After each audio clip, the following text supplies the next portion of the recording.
Ga, anong ginagawa ko dyan? Mamasya mo doon sa bundok muna, nung taas. Ha? Pangin ako doon. May isa ka lang? Oo, saglit Ano gagawin mo doon?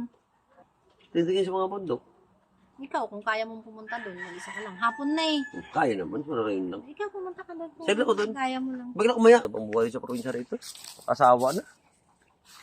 Buguri na rito, parang gusto na sa Manila. Hirap pag walang trabaho. Sa bahay, makita mo. Mukha lang ang asawa mo. Buti, may kagandahan eh. Pag di mo sa kanan, mukha ng asawa mo. Sa talikuran, mukha ng asawa mo. Asawa ng buhay din sa probinsya. Buti pa naman sana kung magandahan yung asawa mo na makita mo rara, okay lang. Eh maliban sa matanda na mataba pa. Asawa ng ganito mo.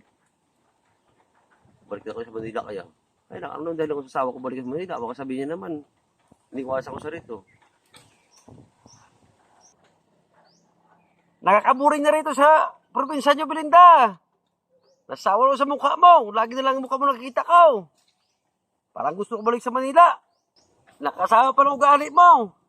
Ano sinasabi mo? Ay, Ano sinasabi mo sa akin? ano sinasabi? Ano sinasabi? Kanina ka pa daldal ng daldal yan. Akala mo di ko naririnig. Lahat ng sinabi mo narinig ko. Wala ko sinasabi. Sabi ko rito, enjoy na enjoy ko rito. Sabi ko sa bakasyon sa probinsya nyo. Ang ganda ng view rito.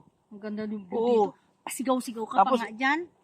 Talagang enjoy na enjoy ko sa kwan dito, sa pagpapasal sa inyo.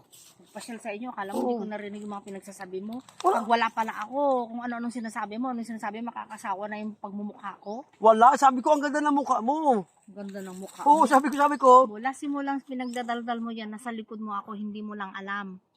Wala ko sinabi na gano'n. Sabi ko sa'yo, ang ganda ng mukha mo. Sabi ko, napakaswerte ko sa'yo. Mayroon Ano pa ako sabi? narinig na ganun sa'yo. Wala Wala sinasabi naman ko lahat, di ba gano'n sinasabi ko? Tapos ngayon pasigaw-sigaw ka pa dyan. Baka akala mo may nakakarinig sa'yo, nandito ka sa bundok. Kahit sumigaw ka dito ng ilang sigaw niya, gaano ka lang kasi wala makakarinig sa'yo. Nandito ka sa kakahuyan. Tapos kung pag ganun yan ako sa harapan mo, ay akala mo kung sino na maglambing, pero pag nakatalikod pala ako. Wala nga ako sinasabi sa'yo na gano'n. Ang sinabi ko sa'yo, napakaswerte ko sa'yo. Tapos sabi ko, napaganda ng probinsya nyo rito. Rinig ko na nga, hindi ka pa amin. Nakikita kita, ang ganda-ganda ng mga salita mo, pag talikod ko pala, kung anong pinagdadaldal mo. Aba, dito ka pa sa kakahuyan nagsabi. Eh, sino ba makikinig sa'yo dito? Sino ba nakakaintindi dito sa'yo? Eh, ang mga kahoy? Wala nga ako sinabi na gano'n. Sabi ko nga sa'yo, sabi ko napaswerte ko sa'yo, tapos ang ganda ng probinsya nyo. Tapos sabi ko, enjoy na enjoy ako sa bakasyon sa inyo.